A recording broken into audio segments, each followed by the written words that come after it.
¿Qué tal, amigos? Buenos días. Bueno, pues les comparto el informe presidencial del día de ayer, 1 de diciembre, en el Zócalo capitalino, con una manifestación multitudinaria donde por lo menos se concentraron alrededor de 250,000 personas. Algunas cifras moderadas dicen que 120, algunos otros hablan de 150. Bueno, el dato de la jornada, 250,000, de acuerdo a la fuente de la Secretaría de Seguridad y Protección Ciudadana de la Ciudad de México, y también algunos otros datos abiertos. Por ejemplo, la Sedena consideró alrededor de 120,000 los asistentes al evento en el Zócalo capitalino. Bueno, pues ustedes juzguen. Ahí el Zócalo estuvo lleno a reventar.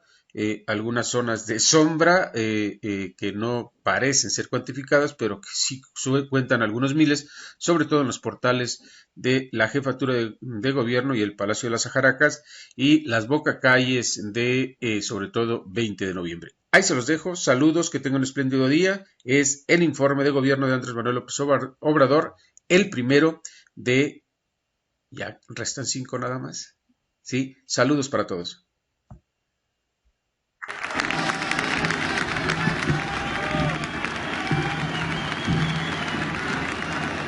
Amigas, amigos, el cambio que estamos realizando está a la vista. En el periodo neoliberal se hacían leyes sin considerar el interés público. Ahora, las reformas a la Constitución tienen el propósito de garantizar el desarrollo del país y el bienestar del pueblo. Por ejemplo, las principales reformas y leyes aprobadas por los legisladores han sido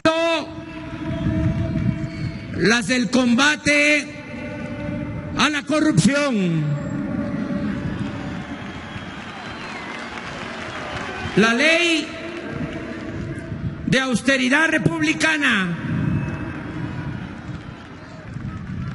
la de extinción de dominio para recuperar y devolver al pueblo lo robado,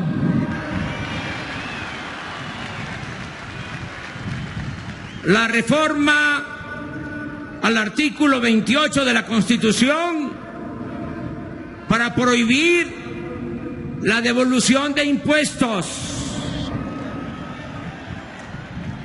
la clasificación del robo de combustibles, la evasión fiscal y el fraude electoral como delitos graves,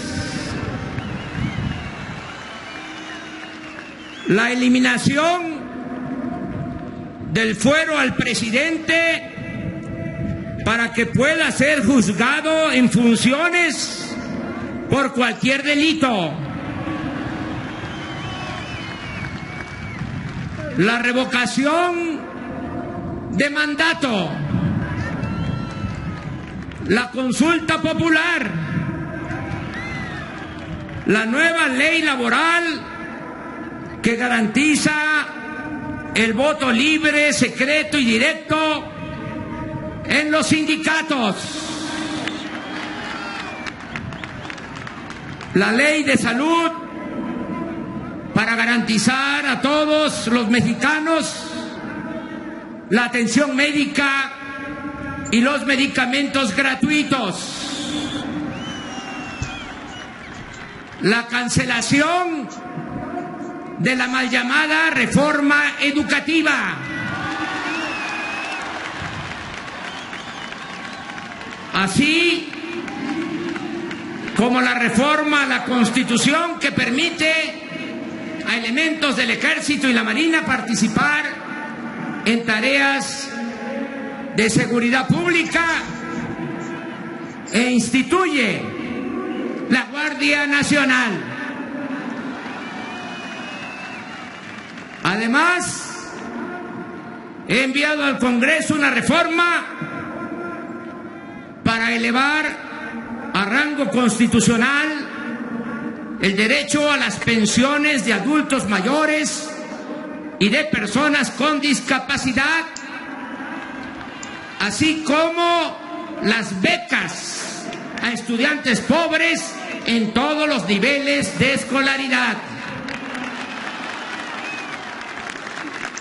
En los hechos, pues, estas modificaciones configuran una nueva Constitución que refleja las demandas y la voluntad del pueblo que decidió emprender la cuarta transformación de la vida pública del país de manera legal, democrática y pacífica. Como lo he dicho muchas veces, la principal tarea del gobierno es desterrar la corrupción política. Estamos poniendo orden desde la cúpula del poder. Por eso estamos limpiando al gobierno de arriba para abajo, como se limpian las escaleras. El robo de combustibles se ha reducido en 94%. Asimismo, se prohibió la condonación de impuestos a grandes corporaciones empresariales y financieras. Todas las compras del gobierno se hacen de manera consolidada y bajo la coordinación de la Oficialía Mayor de la Secretaría de Hacienda. Este año, el ahorro por evitar la corrupción en la adquisición de bienes y servicios alcanzará la cifra de 200,000 millones de pesos. El presupuesto, y este es un botón de muestra, el presupuesto de la Presidencia de la República pasó de 3.600 millones a 800 millones, una disminución del 75%. Esto es, en los hechos, la austeridad republicana. La fórmula de acabar con la corrupción y reducir el costo del gobierno nos permite financiar el presupuesto sin aumentar impuestos, sin incrementar los precios de los combustibles y sin endeudar al país. Los recursos destinados a financiar los programas sociales provienen de lo que se ahorra con el combate a la corrupción y con la eliminación de lujos y gastos suntuarios, superfluos en el gobierno.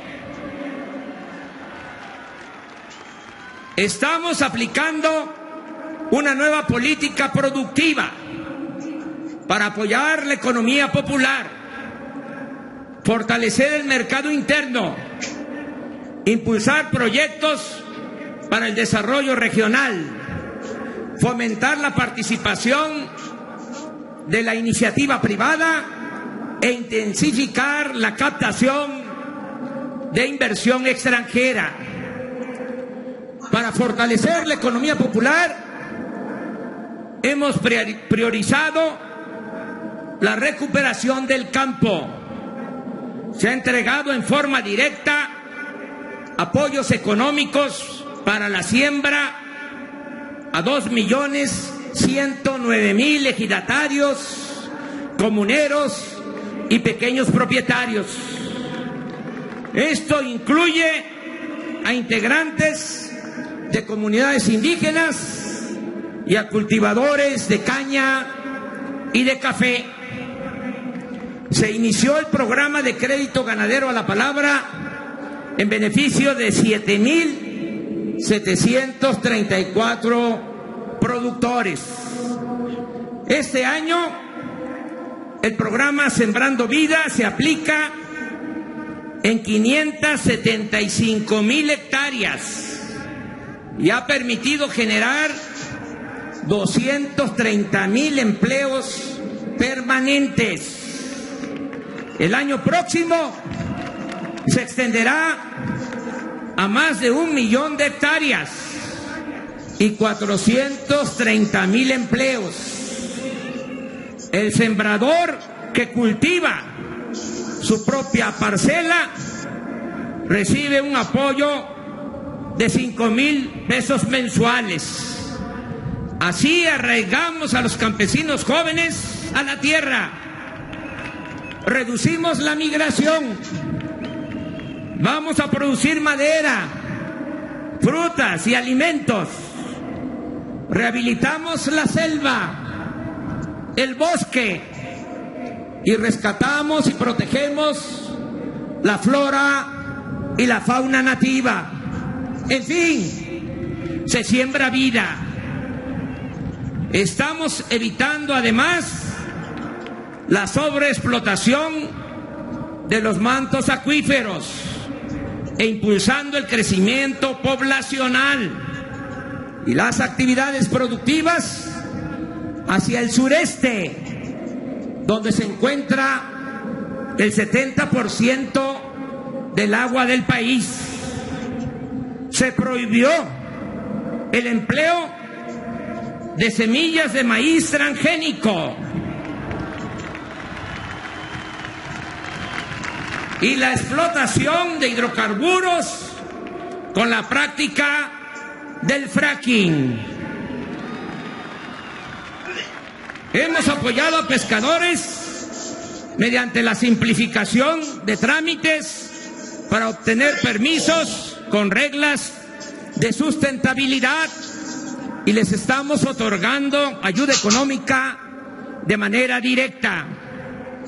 Este año fue creado el organismo público descentralizado Seguridad Alimentaria Mexicana, Segalmex, para administrar la política que establecimos de precios de garantía y atender el abasto popular. Con el programa Tandas para el Bienestar se han otorgado 356.500 créditos sin intereses ni papeleos a pequeños comerciantes, empresarios, artesanos y a quienes se ganan la vida como pueden. Avanza en los municipios de Oaxaca la construcción de 109 caminos de concreto.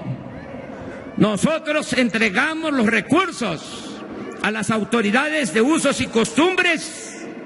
Ellos los manejan con honestidad y así se da empleo a mujeres y hombres de los mismos pueblos.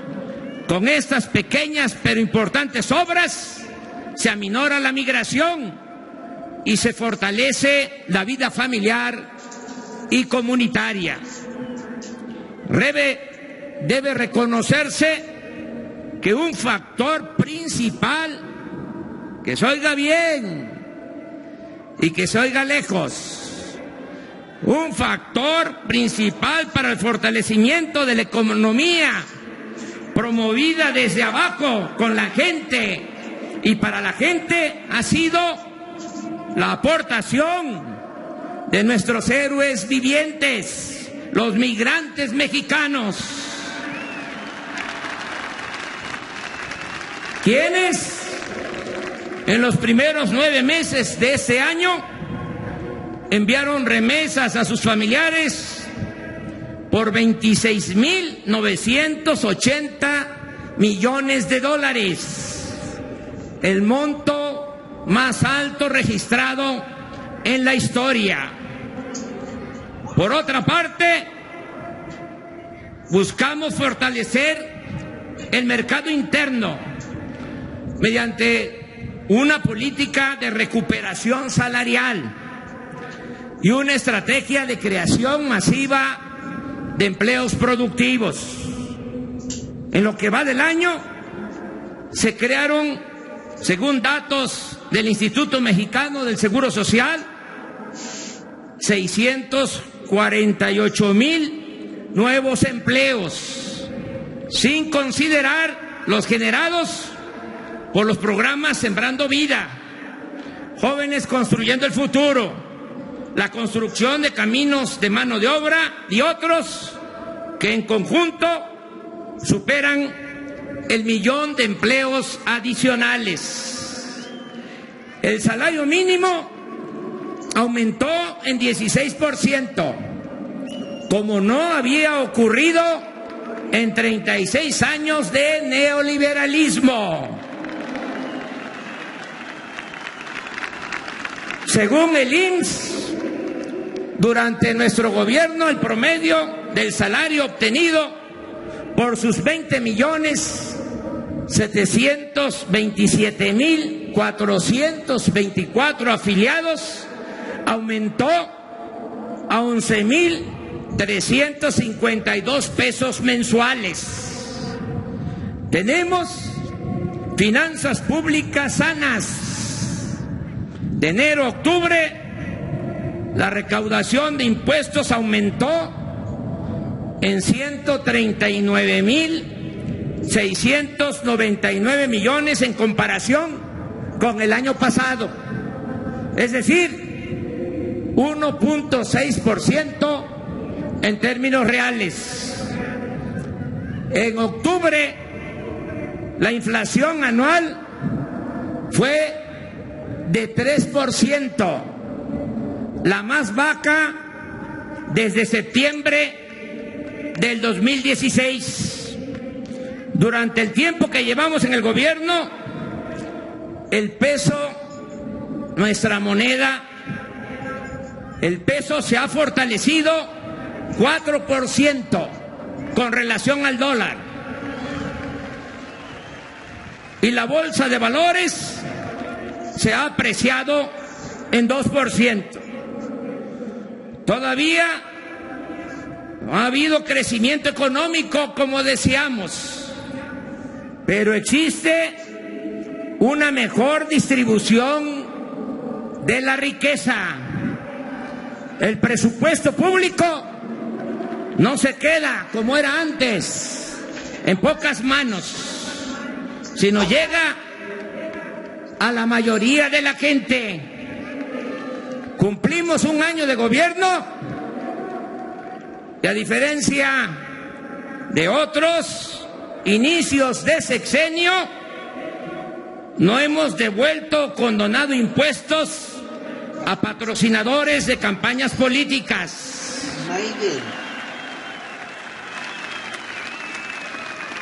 No hemos privatizado bienes públicos,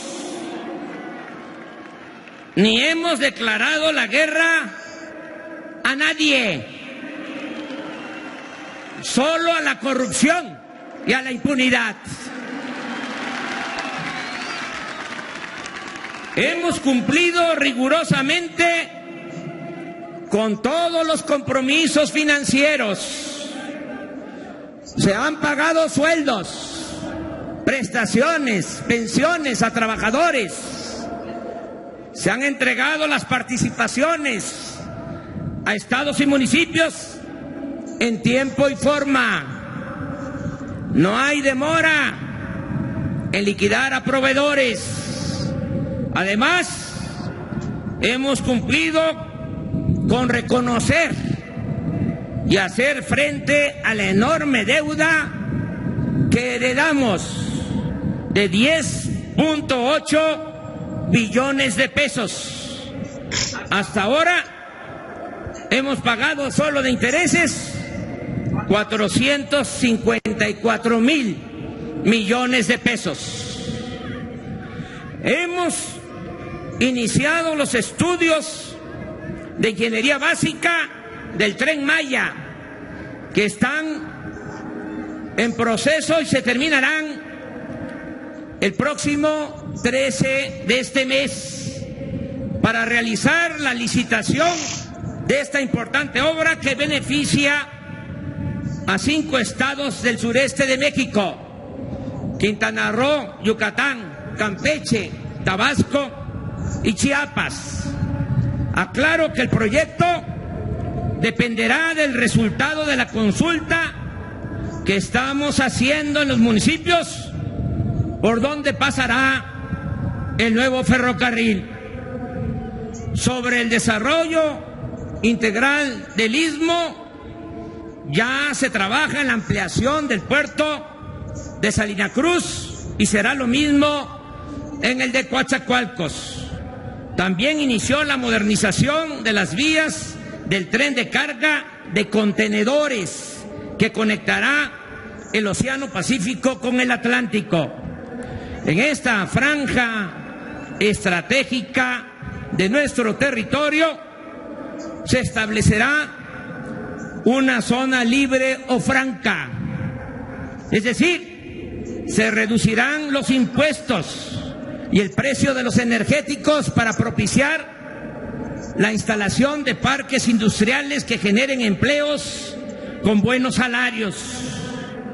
Enfrentamos con éxito la actitud obstinada, caprichosa de los conservadores corruptos que recurrieron al sabotaje jurídico en la construcción del nuevo aeropuerto Felipe Ángeles, para lo cual presentaron 103 amparos con el propósito de evitar que iniciáramos los trabajos en Santa Lucía. No pudieron.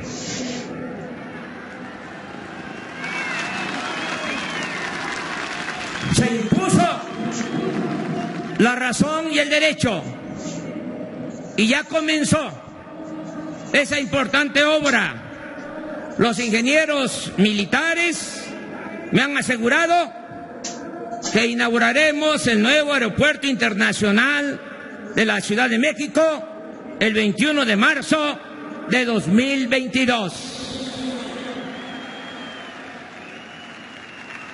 Desde enero de este año se inició el programa de la zona libre o franca a lo largo de los 3.180 kilómetros de frontera con Estados Unidos. Se redujo allí el impuesto sobre la renta al 20%. El IVA pasó del 16 al 8%. Los combustibles se abarataron y aumentó al doble el salario mínimo. Ya se creó la empresa Telecomunicaciones e Internet para Todos, filial de la Comisión Federal de Electricidad. Se obtuvo la concesión para ofrecer servicios de Internet sin fines de lucro en todo México, en todo el país. Es un orgullo informar que por primera vez en 14 años detuvimos la caída progresiva en la producción de petróleo. En 2018,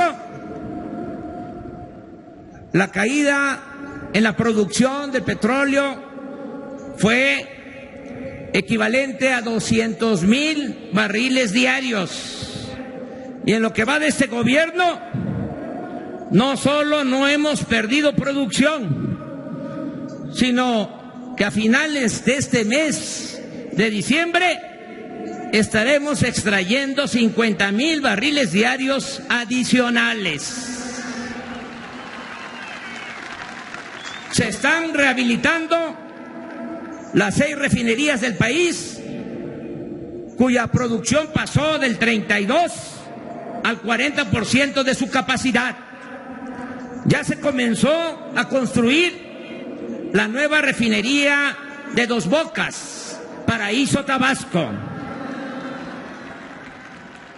La inversión para la construcción y el mantenimiento de carreteras y caminos rurales este año es de 42.500 millones de pesos, de cuyo monto casi la mitad, 20.000 millones, se destinan a la conservación de la red de carreteras del país, algo que nunca había sucedido. Concluyó la construcción del túnel emisor Oriente. Con esta obra se evitarán inundaciones en buena parte del Valle de México. También se terminará este año el tren ligero de Guadalajara y se continúa construyendo el de Toluca a la Ciudad de México. La participación de la iniciativa privada en el desarrollo de México es una realidad positiva y necesaria. Hace unos días acordamos un plan conjunto para la construcción de obras de infraestructura con 134 proyectos y una inversión de 709.000 millones de pesos. Destaco también que se llegó a un arreglo con las empresas nacionales y extranjeras que construyeron gasoductos. Se acordó reconocer los contratos suscritos por la pasada administración, pero se redujo la tarifa y se obtuvo un ahorro de 4.500 millones de dólares para la Comisión Federal de Electricidad.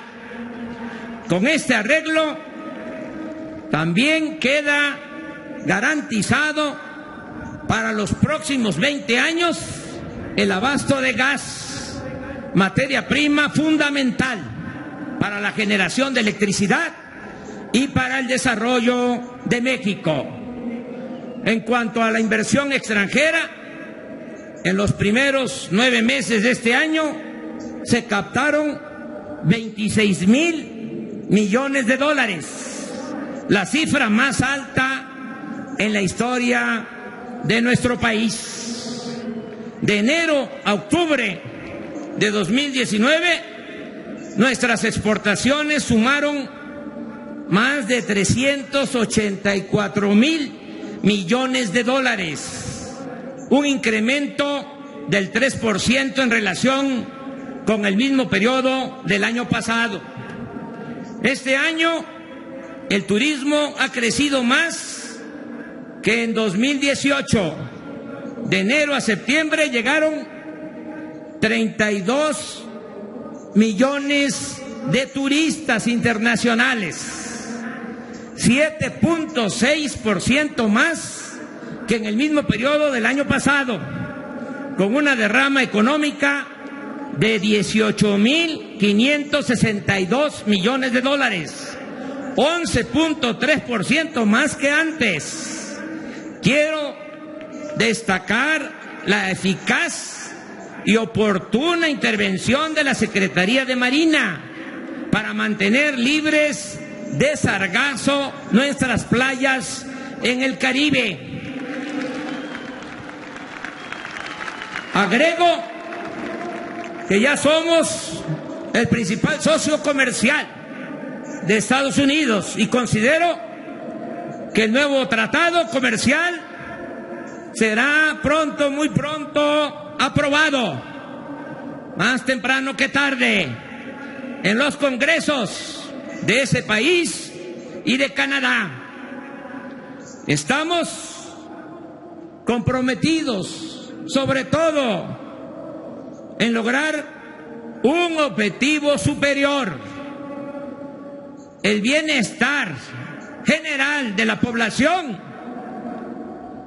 bienestar material y bienestar del alma, bienestar espiritual. Ya está llegando a la mitad de los hogares mexicanos, cuando menos un programa para el bienestar. Y en los pueblos indígenas, algo que nos llena de orgullo por lo que implica de humanismo y que estoy seguro nos hace sentir a todos muy contentos. En los pueblos indígenas, el 95% de los hogares ya cuenta con al menos un apoyo de un programa de bienestar, y pronto va a ser el 100% de los hogares indígenas, porque por el bien de todos, primero los pobres. Informo que 8 millones de adultos mayores han recibido sus pensiones de 2.550 pesos bimestrales, el doble de lo que obtenían antes. Este apoyo aumentará conforme a la inflación. Así está ya considerado en el presupuesto para el año próximo, e incluye tanto a quienes reciben una pensión contributiva como a quienes no tenían ningún ingreso. Es decir, se convirtió en un derecho universal. Se apoya hasta ahora a 790,000 personas con discapacidad, en especial a niñas, niños pobres, con una pensión también de 2.550 pesos bimestrales. Pronto llegaremos a 1 millón de beneficiarios. No va a quedar una niña, un niño pobre con discapacidad sin recibir su apoyo, su pensión.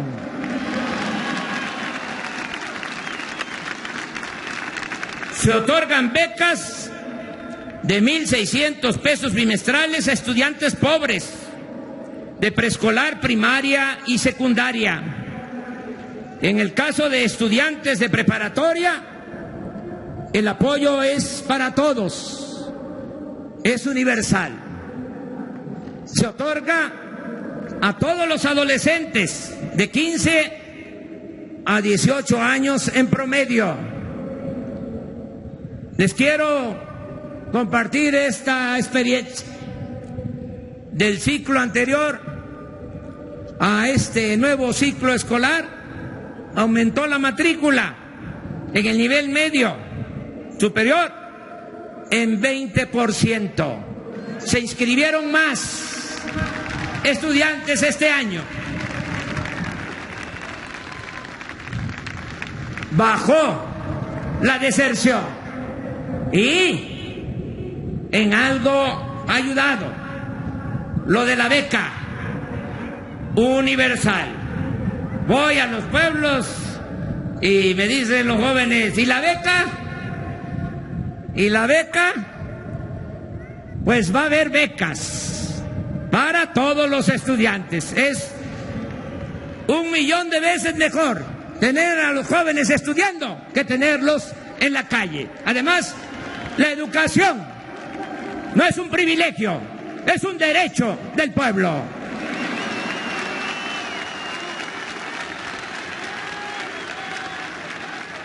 A nivel superior, en el nivel universitario, se ayuda a 300,000 jóvenes con becas de 2.400 pesos mensuales. En total, más de 10 millones de estudiantes están recibiendo una beca, lo que significa una inversión anual que no gasto de 60,000 millones de pesos. Jóvenes Construyendo el Futuro ha dado trabajo como aprendices a 930,000 jóvenes que antes eran discriminados y calificados como ninis. El gobierno federal ahora les otorga una beca mensual de 3,600 pesos para que se capaciten durante un año en empresas, talleres, instituciones públicas y organizaciones sociales, lo que facilita su inserción exitosa en el ámbito laboral e impide que sean enganchados por la delincuencia. El Programa Nacional de Reconstrucción atiende a la población afectada por los sismos de septiembre de 2017 y febrero de 2018. Y ha dado apoyos para vivienda a 13,805 familias. Están en reconstrucción escuelas, centros de salud, y se avanza en la restauración de templos y otros espacios catalogados como patrimonio histórico. Hemos comenzado el programa de mejoramiento urbano y vivienda tanto en ciudades de la frontera norte como en los polos de desarrollo turístico para aminorar el contraste entre zonas con hoteles de gran lujo y colonias marginadas. Este programa está dando frutos en Tijuana, Mexicali, San Luis Río Colorado, Nogales, Ciudad Juárez, Acuña, Piedras Negras, Nuevo Laredo, Reynosa y Matamoros, todas ciudades fronterizas, así como en colonias marginadas de 4 centros turísticos, en Los Cabos, Bahía de Banderas, Acapulco y Playa del Carmen, en Quintana Roo. A la fecha suman 18,455 acciones de vivienda y se ha iniciado la introducción de agua, drenaje, pavimento y otros servicios, así como la escrituración en colonias populares de 14 ciudades del país. El Infonavit ha reestructurado 147,523 créditos de vivienda en beneficio de trabajadores que pagaban deudas que crecían en vez de disminuir. A quienes hayan cubierto el 90% de su crédito, se les condonará el resto y podrán recibir sus escrituras. Esta modalidad ha beneficiado ya a 31,000 familias. Además, nadie en este tiempo ha sido desalojado de su departamento o vivienda, como sucedía cuando se vendían las llamadas carteras vencidas a coyotes, despachos de cobranza o a traficantes de influencia. La gran mayoría de la población en situación de pobreza, en comunidades apartadas, no tiene acceso al sistema bancario.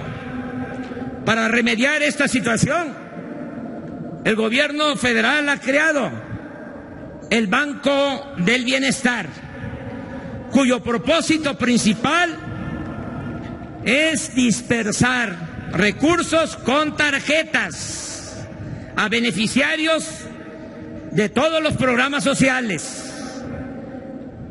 El año próximo el Banco de Bienestar pasará de 433 sucursales a 13,000 en todo el territorio nacional.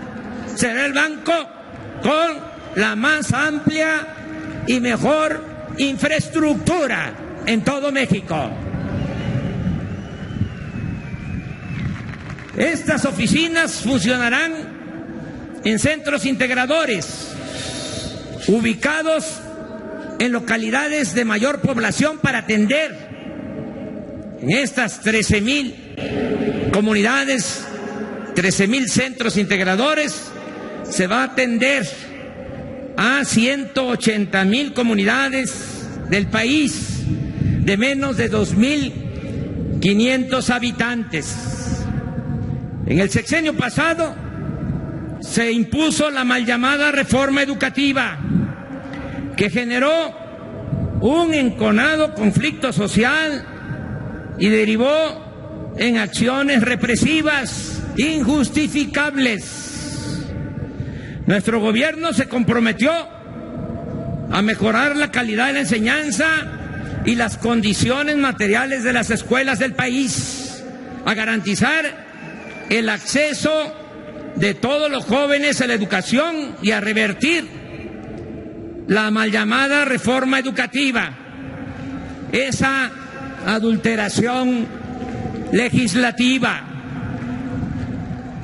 Tras un intenso proceso de diálogo y reflexión, los centros escolares, el Ejecutivo Federal, el Congreso de la Unión y el Magisterio Nacional de todas las corrientes y tendencias hemos logrado un amplio acuerdo que llevó a la aprobación de un nuevo marco legal para la enseñanza pública.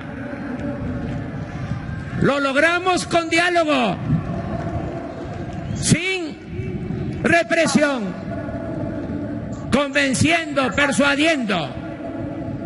Nunca más se va a culpar a nuestras maestras, a nuestros maestros, como se hizo, del problema educativo.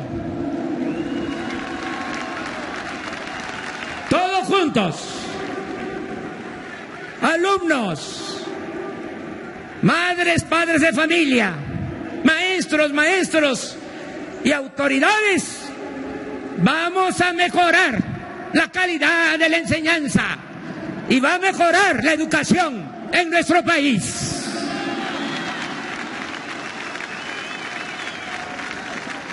Con el nuevo ciclo 2019-2020 comenzó el programa La Escuela es Nuestra, el cual destina recursos para la construcción, reparación y mantenimiento de las escuelas públicas. Y estos recursos, y esa es la novedad, se van a entregar de manera directa a los comités escolares de administración participativa, a las sociedades de padres de familia, de alumnos y de maestros. Cada escuela recibirá su presupuesto anual de manera directa. Va a llegar un cheque, una orden de pago de la Tesorería de la Federación hasta la escuela. Ya no va a pasar por instancias del gobierno federal, estatal. Los padres de familia se están organizando, están haciendo asambleas, eligiendo sus comités. Solo se les está haciendo una recomendación respetuosa, que en esos comités el tesorero sea una mujer, porque la mujer es más honrada que el hombre. Y al que no le guste, que se vaya a volar en el avión presidencial, que está en venta allá en California. Se atenderá en una primera etapa a 103,000 escuelas de las 173,000 que existen en el país.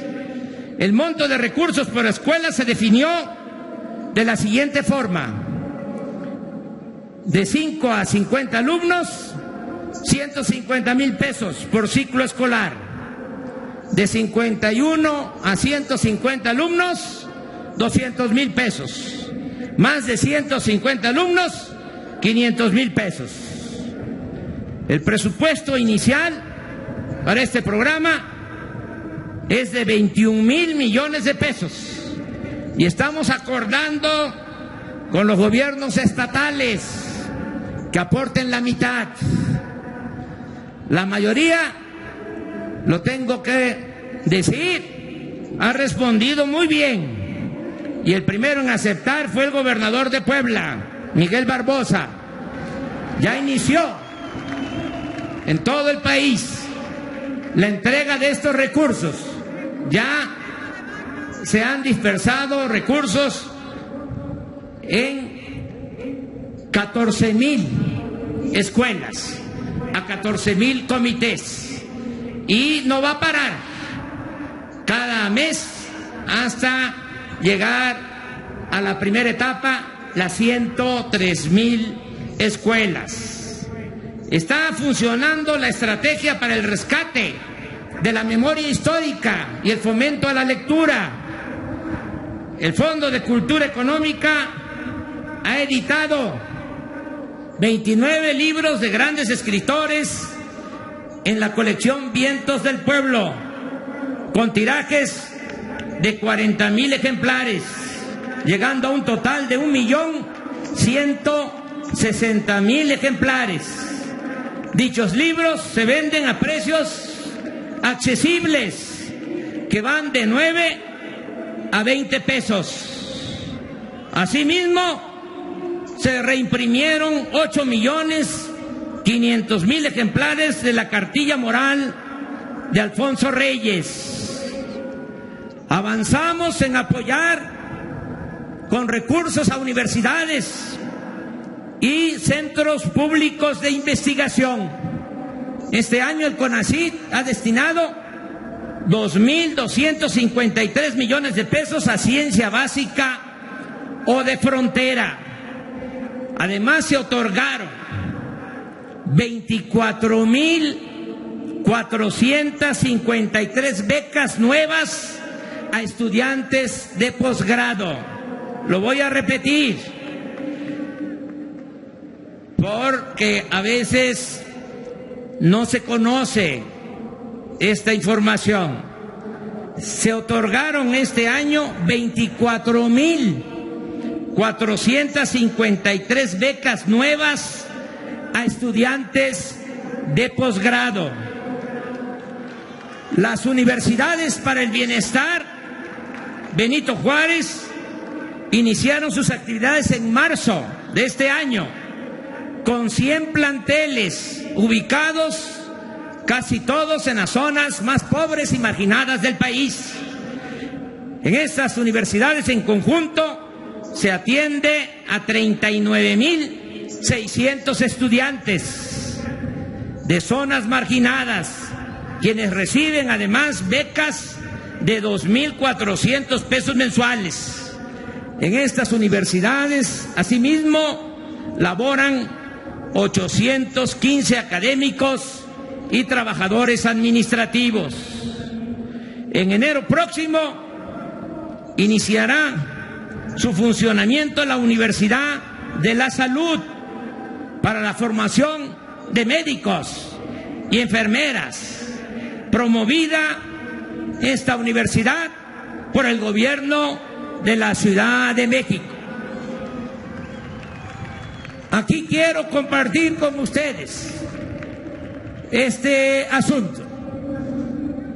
Con el afán de privatizar la educación, utilizaban el pretexto de que los jóvenes que querían ingresar a las universidades no pasaban el examen y se les rechazaba. ¿Qué sucedió? Pues se fue dejando sin apoyo a las escuelas, a las facultades, a las universidades, en este caso a escuelas y universidades de medicina, escuelas y facultades de medicina. Y ahora, por esa política absurda e irresponsable, tenemos menos médicos y menos especialistas que los que necesita el país. Por eso, con urgencia, se van a abrir espacios para que todos los que quieran estudiar en el nivel superior lo puedan lograr. 100% de acceso a la educación superior. 0 rechazos. Por eso agradezco mucho al gobierno de la ciudad el que tome esta iniciativa de crear aquí en la capital esta universidad destinada básicamente a formar a médicos y enfermeras.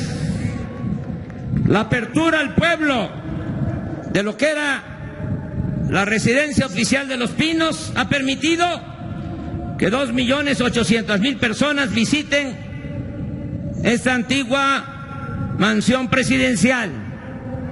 Y ya se está elaborando el proyecto en coordinación con el gobierno de la ciudad para convertir el bosque de Chapultepec y los terrenos donde se encontraba la fábrica de armas del ejército en un espacio artístico y ecológico de 800 hectáreas, que pronto, muy pronto, será uno de los sitios culturales más importantes del mundo. Hemos creado el Instituto Nacional de Salud para el Bienestar. Pero antes les pregunto, ¿les está afectando el sol? Ya voy a terminar. Hemos creado el Instituto Nacional de Salud para el Bienestar, que ha empezado a resolver 4 demandas básicas: abasto de todos los medicamentos en unidades médicas y centros de salud ubicados en comunidades más remotas del país, así como en todos los hospitales; la asignación de médicos, enfermeras y paramédicos en todas las poblaciones; la rehabilitación y ampliación de la infraestructura de salud, incluido el mejoramiento de equipos médicos; y la basificación en el sexenio de más de 80,000 trabajadores que llevan mucho tiempo laborando como eventuales y por honorarios. El presupuesto para salud se incrementará desde enero del próximo año, desde el mes próximo, en 40,000 millones de pesos para garantizar lo más pronto posible medicamentos, análisis clínicos, atención médica y hospitalaria gratuita y de calidad a todos los habitantes de México. Se va a garantizar lo que establece el artículo 4º constitucional desde hace 25 años, pero desde entonces es letra muerta: el derecho del pueblo a la salud. Se inició ya una campaña informativa nacional sobre las adicciones, enfocada básicamente a los jóvenes, para orientar sobre el tremendo daño que causan las drogas. Me van a ayudar todos en esta campaña, porque nada más se difunde, se conoce lo frívolo, las series, desde luego que siempre van a tener libertad los medios, los productores de esas series de televisión. ¿Pero qué se refleja? De que es como un paraíso el participar en esas actividades ilícitas: mansiones, carros de lujo, poder, muchachas, muchachos guapos, ropa de marca. Sí, puede ser que eso suceda, pero también hay otra realidad que tenemos que mostrar en los medios de comunicación y que todos ayudemos. La realidad que con esas drogas químicas, con el cristal, con el fentanilo, el que se atreve a consumir esos productos, esas drogas, puede morir en un año. Y eso es tristeza, es dolor, es sufrimiento para los jóvenes, para sus familias. Ese no es el camino para conseguir la felicidad. La verdadera felicidad, como lo hemos dicho muchas veces desde el Zócalo, corazón político, social, cultural de México. La verdadera felicidad es estar bien con uno mismo, estar bien con nuestra conciencia y estar bien con el prójimo. Esa es la verdadera felicidad.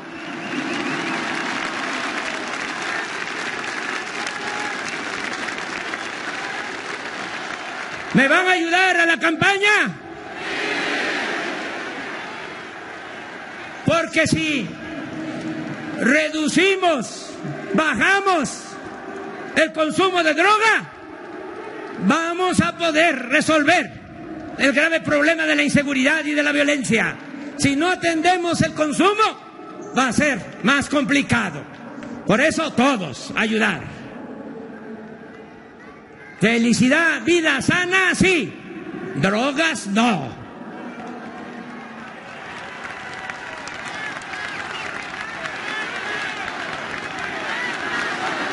Precisamente por eso se impulsan las prácticas deportivas, el deporte para la salud en todas sus modalidades.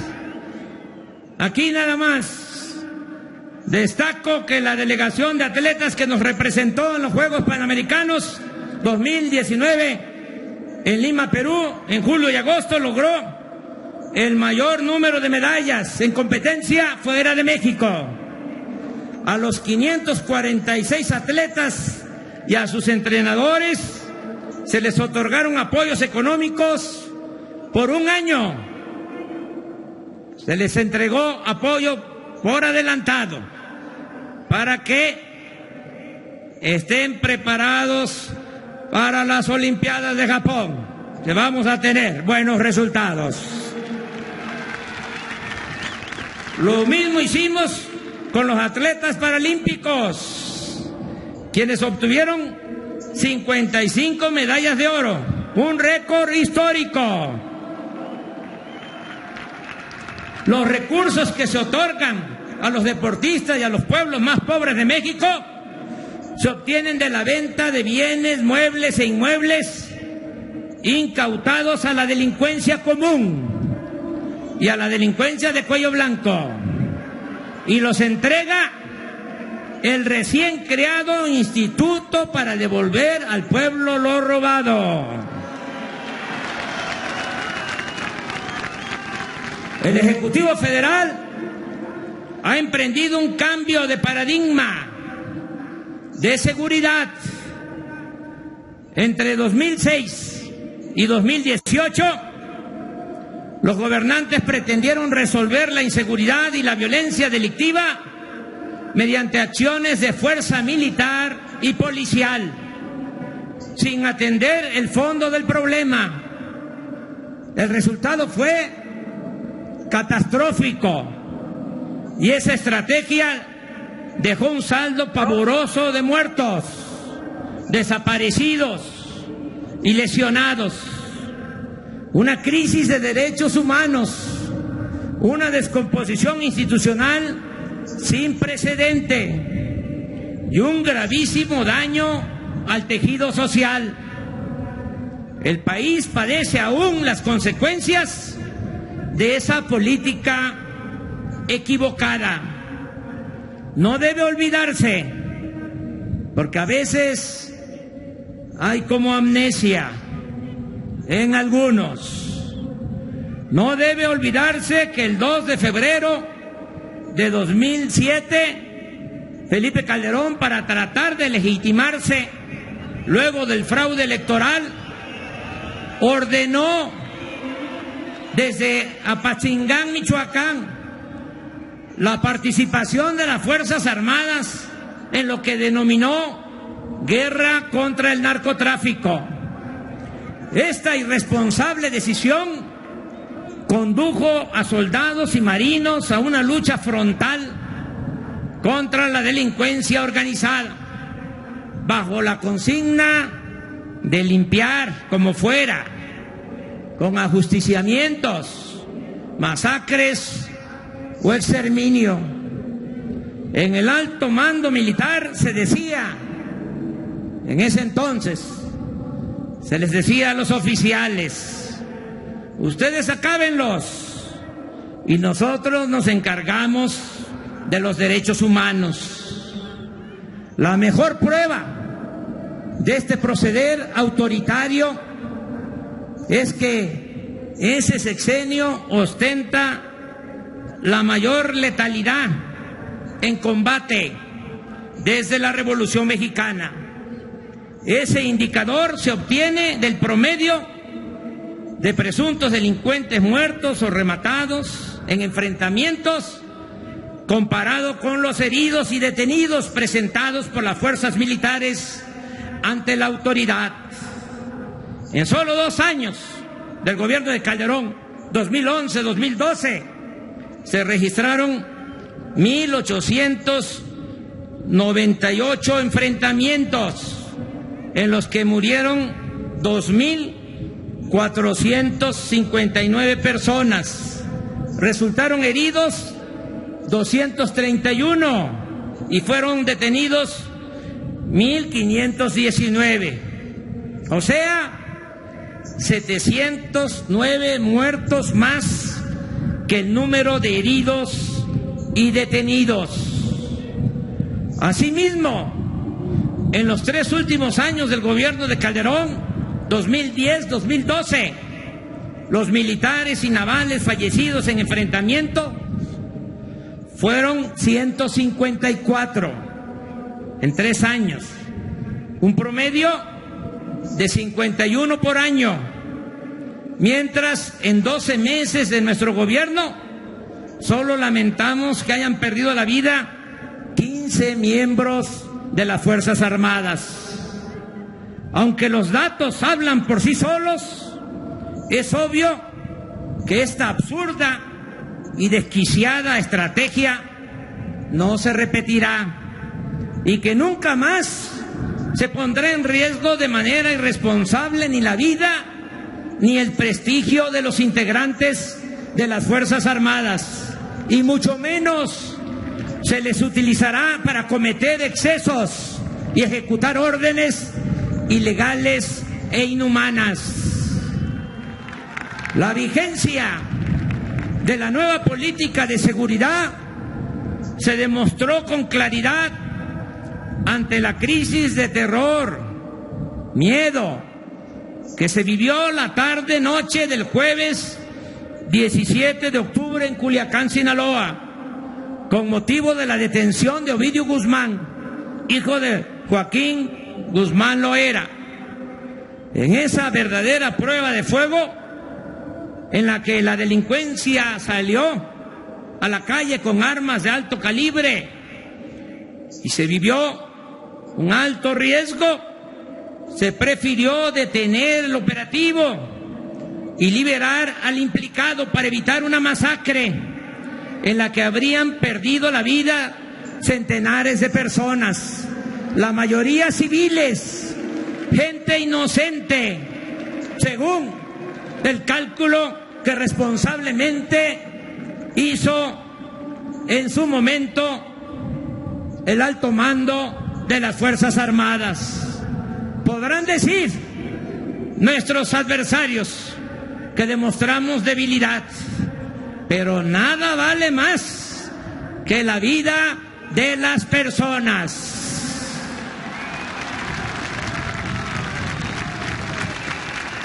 La argumentación de esta nueva estrategia está contenida en el plan de desarrollo, pero reitero que entre las acciones principales para conseguir la paz figura la creación de mejores condiciones de vida y de trabajo, a fin de atender las causas que originan la violencia. ¿Cuáles son esas causas?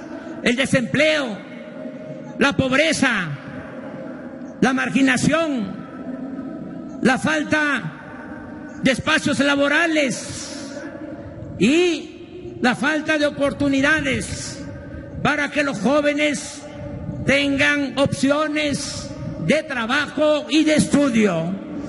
Eso es lo que estamos haciendo. La nueva estrategia de seguridad pública pasa también por la tolerancia cero ante la tortura y cualquier otra violación a los derechos humanos. Estamos dedicando tiempo y recursos a la búsqueda de desaparecidos por la violencia. No descansaremos hasta saber el paradero de los jóvenes de Ayotzinapa. Se brinda protección a 365 periodistas y a 721 personas defensoras de derechos humanos. Han sido puestos en libertad 47 presos políticos y seguiremos liberando a los que aún están en prisión injustamente, con apego a la legalidad aplicable. Ya inició también, me da gusto informarlo, el rescate de los restos de los 63 mineros que desde 2006 no han podido ser recuperados en la mina de Pasta de Concho, Coahuila. El Ejército y la Marina no se han utilizado ni se utilizarán para reprimir al pueblo. El Estado ya no es el principal violador de los derechos humanos. Quiero agradecer el apoyo de soldados y marinos que han aceptado el desafío de garantizar la seguridad pública con pleno respeto a los derechos humanos y con el uso regulado de la fuerza. La lealtad de las Fuerzas Armadas de México no está en tela de juicio, no está en duda. Como pueblo uniformado, el soldado, el marino, como pueblo uniformado, oficiales de la Marina, del Ejército, están participando de lleno, al 100%, en la transformación de la patria. Aquí, a todas, a todos ustedes, les pido que les brindemos un fuerte aplauso a las Fuerzas Armadas de México.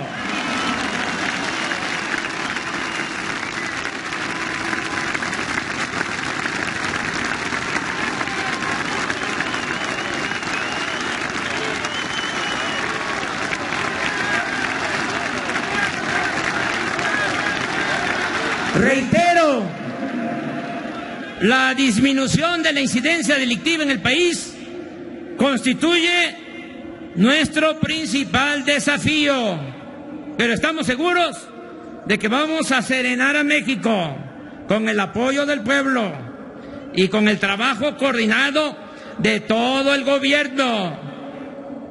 Además, con perseverancia, profesionalismo, honestidad y sobre todo con acciones guiadas por el principio de que la paz es fruto de la justicia.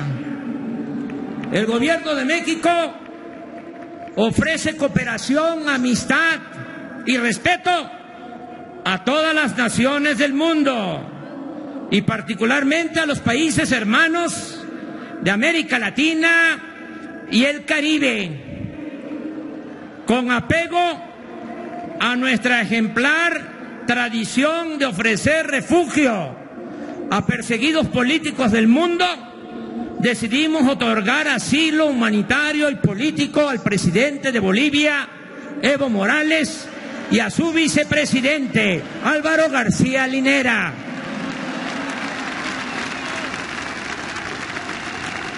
Evo, también que se escuche bien y que se escuche lejos, Evo no solo es nuestro hermano, que representa con dignidad al pueblo mayoritariamente indígena de Bolivia. Evo fue víctima de un golpe de Estado y desde México para el mundo sostenemos: democracia sí, militarismo no.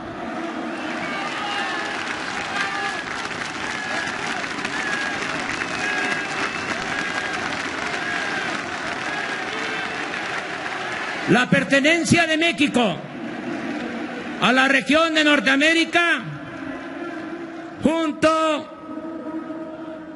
con Estados Unidos y Canadá, es una realidad histórica, cultural, política y económica insoslayable. La relación con Estados Unidos es histórica. Compartimos además 3.180 kilómetros de frontera.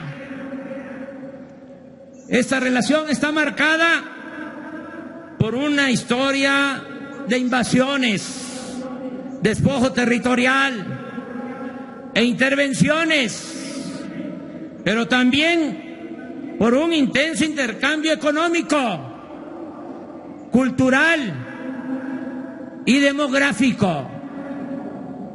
Hay una nueva realidad. Viven, trabajan en Estados Unidos 36 millones de mexicanos.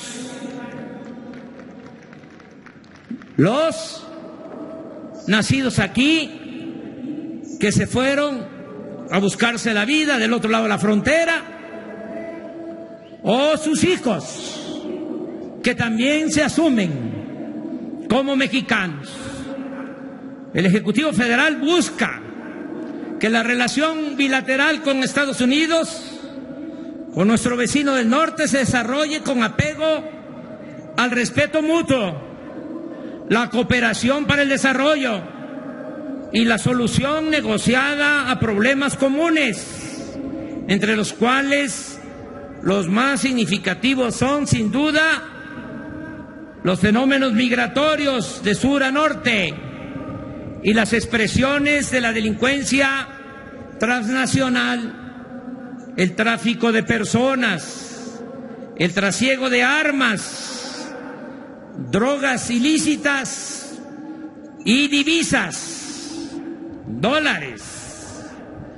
Nuestro gobierno defiende ahora a los mexicanos en Estados Unidos con pleno respeto a la soberanía de ese país y con todos los instrumentos legales a su alcance. El principal de ellos es la red de consulados, mismos que operan como defensorías de los migrantes en el marco de las convenciones internacionales y con respeto a las leyes estadounidenses, para prevenir o remediar las violaciones a los derechos de los mexicanos. Aquí expresamos de nuevo nuestra condolencia a los familiares de las víctimas del asesinato colectivo en El Paso, Texas. Reiteramos nuestra condena a ese crimen de odio motivado por el racismo y la xenofobia, así como la exigencia de que se castigue conforme a derecho al responsable de esta abominable agresión. Asimismo, agradecemos al presidente Donald Trump. Lo digo de manera sincera, como me gusta hablar, llamar a las cosas por su nombre. Agradecemos al presidente Donald Trump por su solidaridad expresada en la crisis de violencia en Culiacán y tras los lamentables y dolorosos hechos en los que perdieron la vida 3 mujeres y 6 niños de las familias méxico-estadounidense Levarón y Lanford. Reconocemos que en ambos casos el presidente de Estados Unidos nos ofreció ayuda y respeto. Es decir, fue respetuoso y ofreció la ayuda y al mismo tiempo respetó nuestro derecho soberano a decidir con independencia y libertad. El gobierno de México cumplirá con su responsabilidad de hacer justicia. No aceptamos ningún tipo de intervención. Somos un país libre y soberano.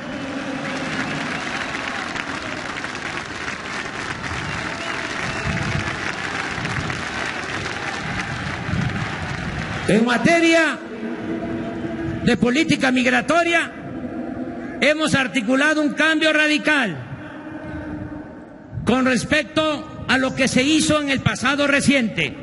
Nuestro propósito es ahora que ningún ciudadano mexicano se vea obligado a abandonar su hogar, donde nació, por pobreza, por marginación o por inseguridad.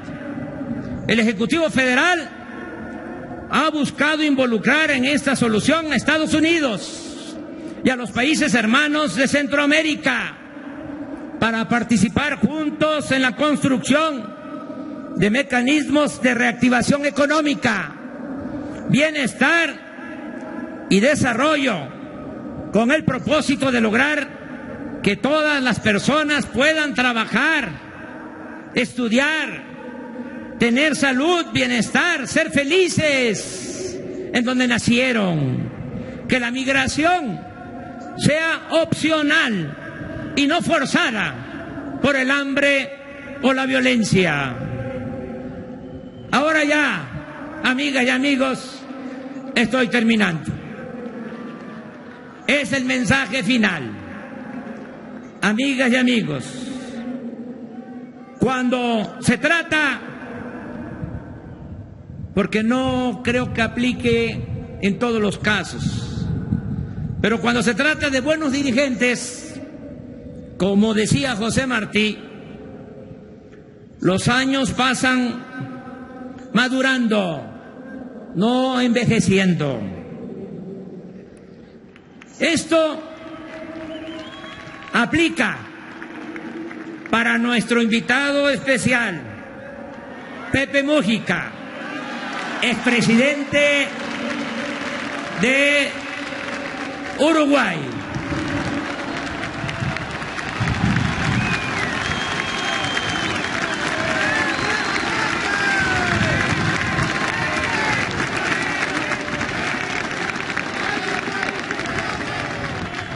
Amigas y amigos, hace un año, en este mismo lugar, hice 100 compromisos con el pueblo de México. Están en las redes, se pueden consultar. 100 compromisos al pueblo de México. Al día de hoy, puedo decir que hemos cumplido 89.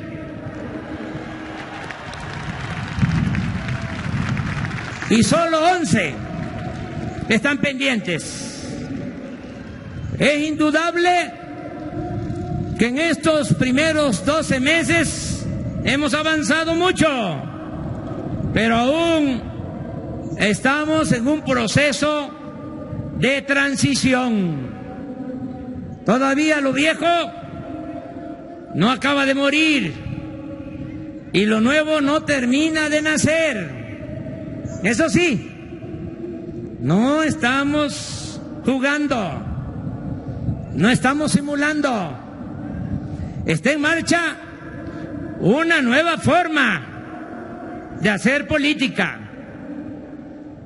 un cambio de régimen. Ya no es más de lo mismo. Ahora nos guiamos por la honestidad, la democracia y el humanismo.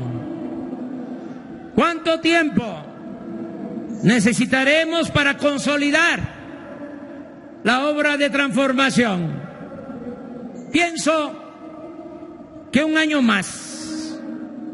Es decir, en diciembre, que aquí nos vamos a volver a encontrar, de 2020, ya estarán establecidas las bases para la construcción de una patria nueva. Para entonces, ante cualquier circunstancia, será prácticamente imposible regresar a la época de oprobio que significó el periodo neoliberal o neoporfirista. Estoy seguro de que cuando cumplamos 2 años de gobierno, los conservadores ya no podrán revertir los cambios.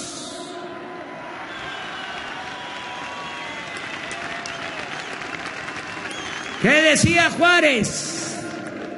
Entre otras cosas, en circunstancias como esta, cuando se estaba llevando a cabo la segunda transformación, la época de la Reforma, momentos mucho más difíciles que los que estamos viviendo.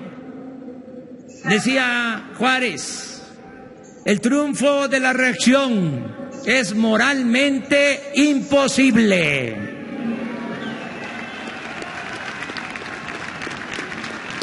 Para no ser tan tajante, tendrían que esforzarse muchísimo y pasar mucha vergüenza para retroceder a los tiempos aciagos de la corrupción, de los contratos leoninos, de la condonación de impuestos, de los fraudes electorales,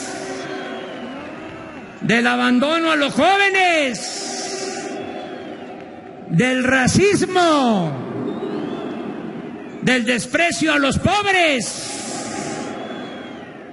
y del mátalos en caliente. Pero lo que más deseo con toda mi alma es que para entonces, en un año más, vivamos en una sociedad mejor, más libre, justa, próspera, democrática, pacífica y sobre todo fraterna. Durante mi larga vida pública y sobre todo en los momentos más difíciles, siempre he tenido un ángel de la guarda que se llama pueblo.